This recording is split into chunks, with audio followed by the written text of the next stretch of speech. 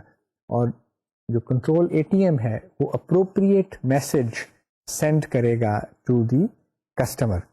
اور وہ ہم لیول 2 ڈی ایف ٹیز جب جس میں انٹرفیس وتھ کسٹمر ہے اس میں ہم دیکھ آئے ہیں کہ اگر ویلڈ ٹرانزیکشن ہو تو کیا اسٹیپس لینے ہیں، اگر انویلڈ ٹرانزیکشن ہو یا ٹرانزیکشن ریکویسٹ ریجیکٹ ہو جائے تب اس میں کون سے ایکشنز لینے ہیں. تو لیول 2 کی جو ماڈلنگ ابھی ہم نے بینک کے ساتھ انٹرفیس میں کی ہے اس سے بھی آپ کو اندازہ ہو گیا ہے کہ کس طرح ایک ڈی ایف ڈیز کو ہم یوز کر سکتے ہیں to describe the data on the move, کہ کہاں سے ڈیٹا انیشیٹ ہوا، اس مختلف انٹرمیڈیٹ پروسیسز سے ہوتا ہوا وہ ٹرانسفارم ہوتا ہوا کون سی ڈیسٹینیشن میں پہنچا، اور ان پروسیسز کا بھی ہمیں اندازہ ہو جاتا ہے کہ وہ کون سا ان پٹ ڈیٹا کے اوپر کو ریسیو کر کے ایک آؤٹ پٹ کریٹ کرتے ہیں، اور پروسیس کے بارے میں بھی انفارمیشن مل جاتی ہے اور سورسز اور ڈیسٹینیشنز کے بارے میں بھی انفارمیشن مل جاتی ہے. لیکن ہمیں پروسیجرل اور لاجیکل ڈیٹیلز کے بارے میں کوئی انفارمیشن نہیں ملتی، نہ ہمیں جو سیکوینسنگ ہے اس کے بارے میں انفارمیشن ملتی ہے. سیکوینسنگ چونکہ ڈائنامک ماڈلنگ کا حصہ ہے اور کنٹرول ٹرانسفارمیشنز اس کو کیپچر کرتے ہیں، وہ وہاں سے ہمیں ملے گی. تو ہم نیکسٹ لیکچر میں اسی ایپلیکیشن کو, اس ایپلیکیشن ڈومین کو کنسیڈر کریں گے فار اندر ڈیزائن ٹیکنیک. اور آج ہم نے ریئل ٹائم اسٹرکچر انالیسس کو اپلائی کیا ہے آن دی بینکنگ سسٹم. تو نیکسٹ لیکچر میں ہم اسی بینکنگ سسٹم کو structure analysis and design technique کے حوالے سے اپلائی کر کے دیکھیں گے کہ وہ اس ٹیکنیک کو اپلائی کرنے سے ہمیں کیا فائدے ملتے ہیں. ٹل دین, اللہ حافظ.